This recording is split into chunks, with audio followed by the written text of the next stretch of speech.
Hi, and we're back. We're back with our Facebook Live production shows here every Tuesday at 10 o'clock. I'm Brad Bertelli. We're here at the Keys History and Discovery Center, and we are going to continue our weekly explorations of the local history and of the museum, and once it cools down a little bit so the phone doesn't overheat and we lose all our communication, we'll also be wandering about the Upper Keys and looking at some historical locations as we began doing during the pandemic, and we are going to continue our live sessions here every Tuesday morning at 10 o'clock. So today we're going to talk about one of the new temporary exhibits that we have here on display. It is from the Tropical Botanical Artists. This is the second time we've had this collection of artists, their work here at the Discovery Center. It's a really cool exhibit.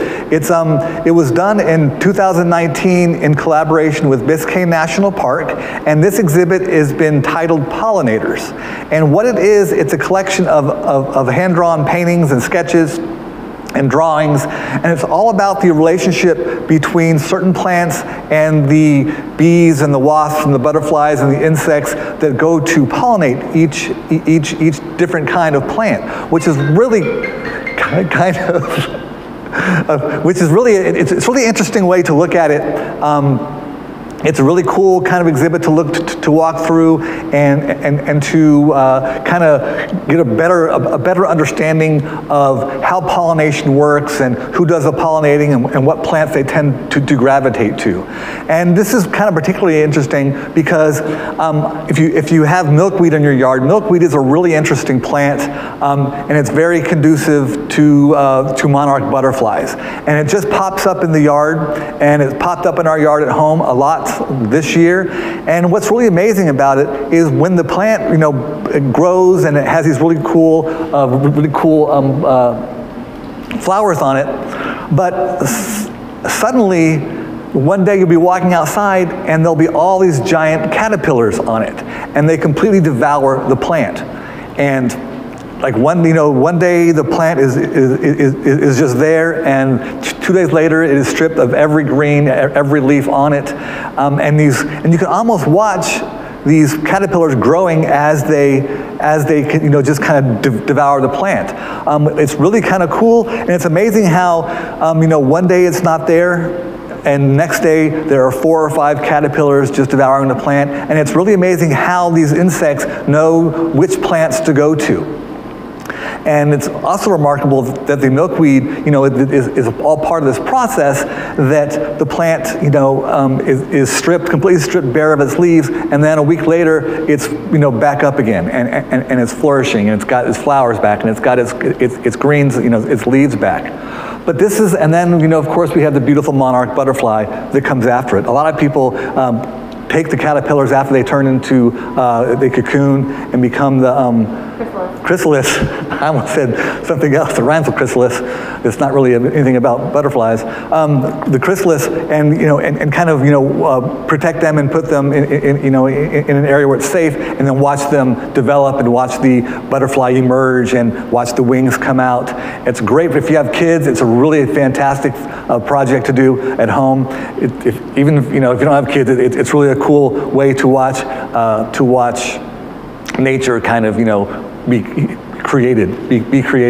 But it's a really cool exhibit. It's on display until about just after the holidays, about the first week of January, and it's really interesting. It's a great addition. I know we do a lot of history downstairs, and there's some discovery portions with our moat marine, with our aquariums, and with our partnership with the Bonefish Tarpon Trust, and the science related to our ecosystem and the Florida Keys. But this is a great addition. It's something beyond the history, but it's also part of our part of what we're doing here is talking about what our environment is. And this is just a really cool exploration of this collection of artists and the different plants and the different insects. The one on the end here is really cool. This is the giant sphinx moth that gravitates towards the beautiful and the endangered ghost orchid out in the swamps of the Everglades. And with this, and you can see with the moss really long tongue can get into and get the nectar from those plants, those flowers. And this whole collection is really just we're talking about milkweed, and we're talking about firebush, and all the different plants you kind of see growing around our community. And here they are, displayed with the particular kind of butterfly or insect that are used, that help to pollinate these plants and help the plants to survive and to grow, and also to help help the insects as well. There's even some on turtle grass, the pollinators of turtle grass, because turtle grass is an underwater plant that flowers, and it too needs to be pollinated. So there's even some underwater examples of these really cool exhibits. So please come in if you haven't visited the Discovery Center. This is another great example of what we're doing here and what we're sharing with our community and our visitors. And we're really happy to have another exhibit just to have more to offer here. This is, again, we have two floors here. We're located on the grounds of the Islander Resort. We're open from 10 to 5, Wednesday, Thursday, Friday, and Saturday. Hopefully, coming soon, we'll be able to open up on Wednesdays, Sundays, and it's just a great way to come and learn about your community, about the Florida Keys, and it's just a great thing that we've been able to do here. So we do have a lot of upcoming events. We're back, it is the fall, and we're back with our full schedule of events. We are venturing beyond the purely virtual that we had to do last year, and we're doing a kind of a hybrid version of a virtual and in-person events with our lecture series that started last week. Our next lecture is with Dina Hoagland, the founder of Island Dolphin Care. She's going to come and do a talk about the reasons why that the Island Dolphin Care came out, and how her personal family history really helped to develop the Island Dolphin Care. Now, there is a virtual and an in-person component. If you want to register for the in-person component, you have to do so by this Friday. So the event is next Wednesday. I don't have the date on top of my head. 25th, 27th. But you can sign up for the virtual component up until 5 o'clock on that Wednesday. If you want to come in person, we will be opening at 5:30, so you're able to come in and see some of the exhibits. There'll be a cash bar. There'll be some appetizers being passed around. We are observing distancing, so won't be everyone crammed in here, which is why we have to know by Friday how many people are coming in, so you can be sure and set up appropriately. Now, this event is free for members, as always, and it's $10 for non-members if you're coming, or if you're coming in person.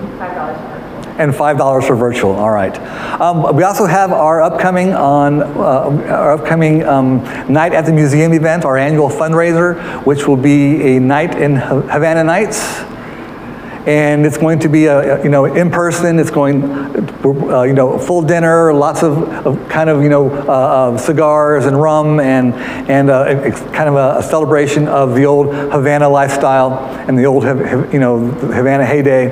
And it's going to also benefit the Keys History and Discovery Center. So if you want to sign up for that, full dinner, full drinks, full good time. Everyone dress up in 1950s Havana wear, Cuban wear if you want, and just really come celebrate. A lot of items, auction items to bid on, and that and the registration for that is November 8th, unless it sells out beforehand. So be sure and sign up today if you want to come participate and support the Keys History and Discovery Center. So we have those those events coming up, we're going to continue. I'll be back every Tuesday and talk about more history, and we'll be giving more history lessons and exploring more of the great things, some of the hidden secrets we have here in the Florida Keys, some of the better well-known ones, and we'll just continue to just spread the good word and talk about all the great things there are to talk about here in the Florida Keys. So thanks for tuning in, and we'll see you next Tuesday at 10 o'clock. Have a great week.